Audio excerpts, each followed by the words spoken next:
Welcome back. So Gauteng's Finance and Economic Development MEC, Lebogang Maile, says there are a few non-profit organizations that remain unpaid due to compliance issues. The provincial government has been at loggerheads with NPOs due to funding challenges, let's call them, which led to a legal battle. Briefing the media in Johannesburg yesterday, Maile said NPOs who were cleared have now been paid or are being considered for funding subject to available funds. Take a listen. Reiterating their commitment to continue funding NPOs in Gauteng. This after some closed their doors when budget allocations by Social Development Department in the province were cut in 2023, leaving some of the most vulnerable to fend for themselves. In May 2024, Gauteng High Court handed an order compelling the Department of Social Development to speedily address the funding crisis faced by NPOs across the province. Finance and Economic Development MEC says they will do so timelessly. The Provincial Treasury has been hard at work facilitating payment runs on a daily basis.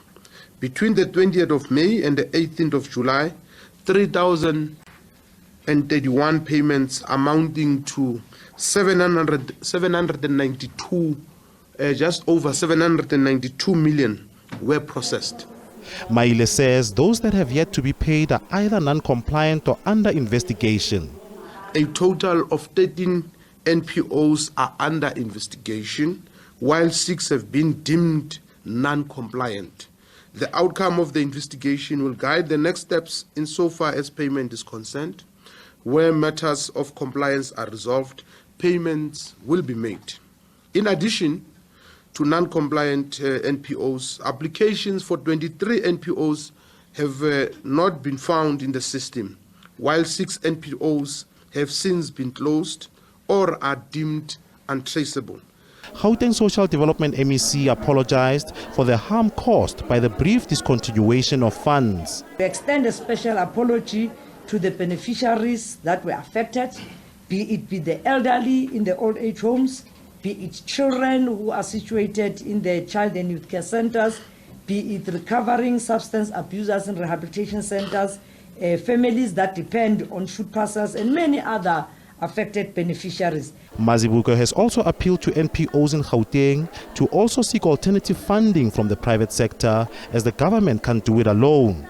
She says outcomes of investigations into non-compliant NPOs will be made public. Offenses Timo, SABC News, Vetten. Let's get your reaction to the story. Bring in our guest, Lisa Vetten, who's chairperson of the Gauteng Care Crisis Committee and represents NPOs and NGOs who haven't received payments from the department yet.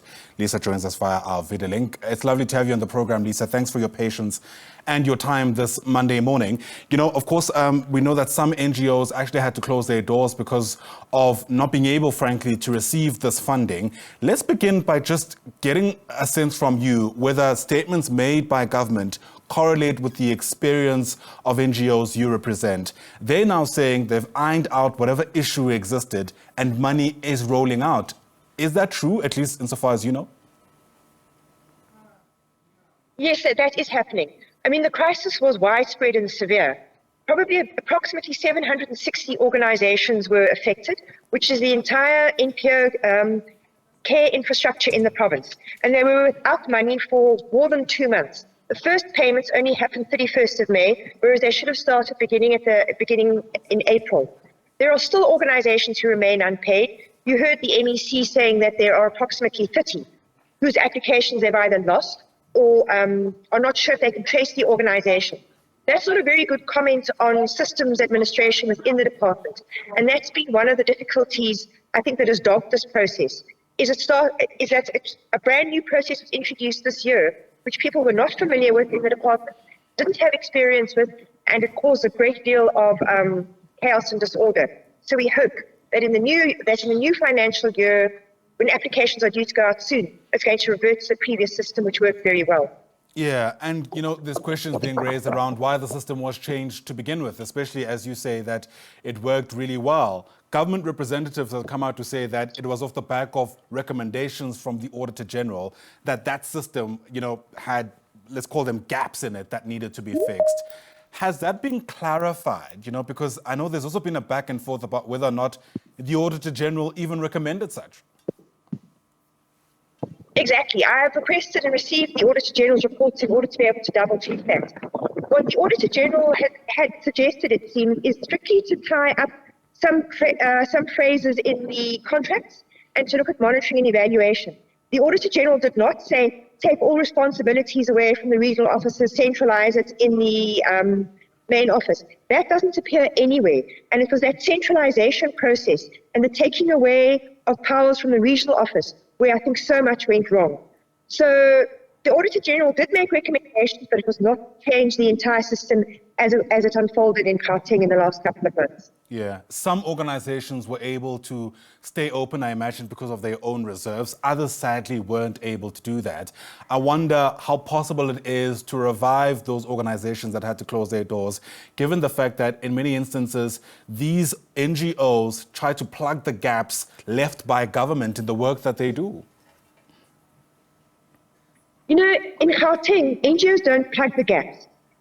They are the services. If you look at the budget breakdown, that in some programs, up to 80% of services, and sometimes 100% of services are provided by NGOs, which is why you cannot let the system collapse, because if it does, the impact is going to be absolutely disastrous.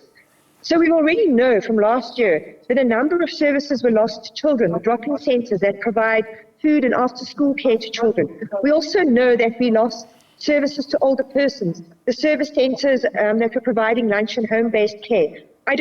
They tried to hang on until this year in the hope that they were going to get funded this year, but because they didn't get the funding in time, they've had to close.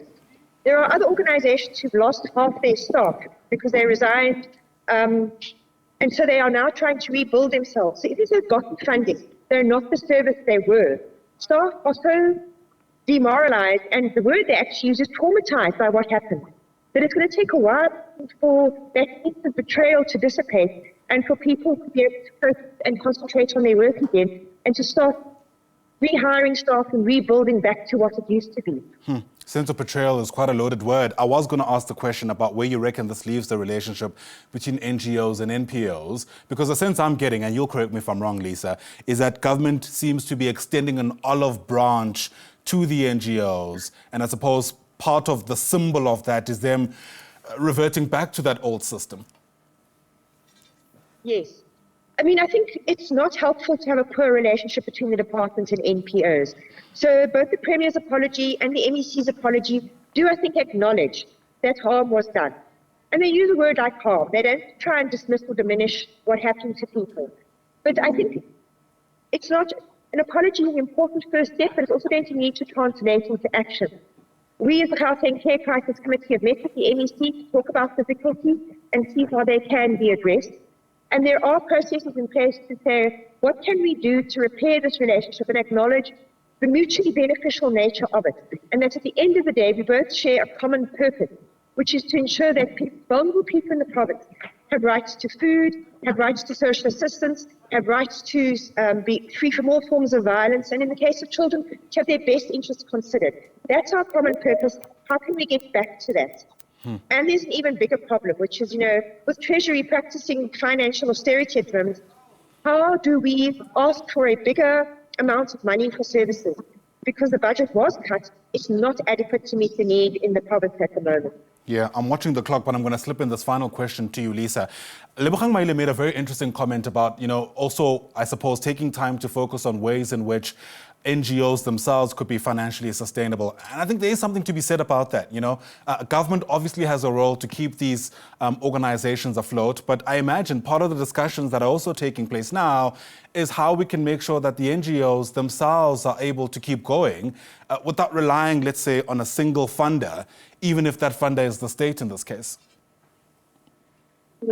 Well, in a sense, the state does have to fund, because when NPOs perform their work, they're actually doing so on behalf of the state. They're helping the state to fulfill its mandate.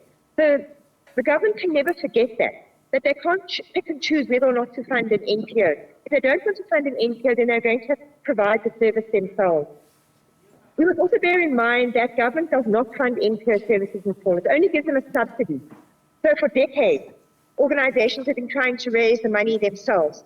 And for some of them, only 30% of their budget comes from the department. Some, it's 100%. But I think what the department forgets is our economic climate.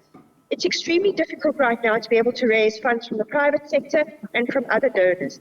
So what that means is that if you can't raise that funding, you put into the position where you have nothing to do but to rely on the Department of Social Development. So I think the NEC's comment is an important one, because I think it also means that we as a society have to think, where do we find this additional funding for care?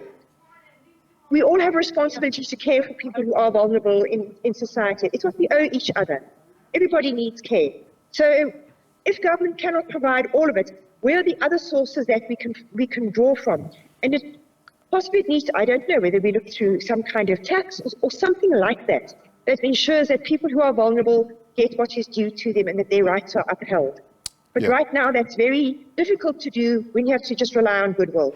Absolutely. Lisa Vetten, what an important story. Thanks very much indeed for speaking to us. We appreciate your time. Thank Lisa you. Vetten is the chairperson of the Gauteng Care Crisis Committee. Hopefully, whatever issue existed when it came to funding of these NPOs and NGOs is finally sorted, especially when you consider the work that the organizations do. Plenty still ahead for you on the agenda. Again, we're expecting the president to give a reply to his opening of Parliament address debate.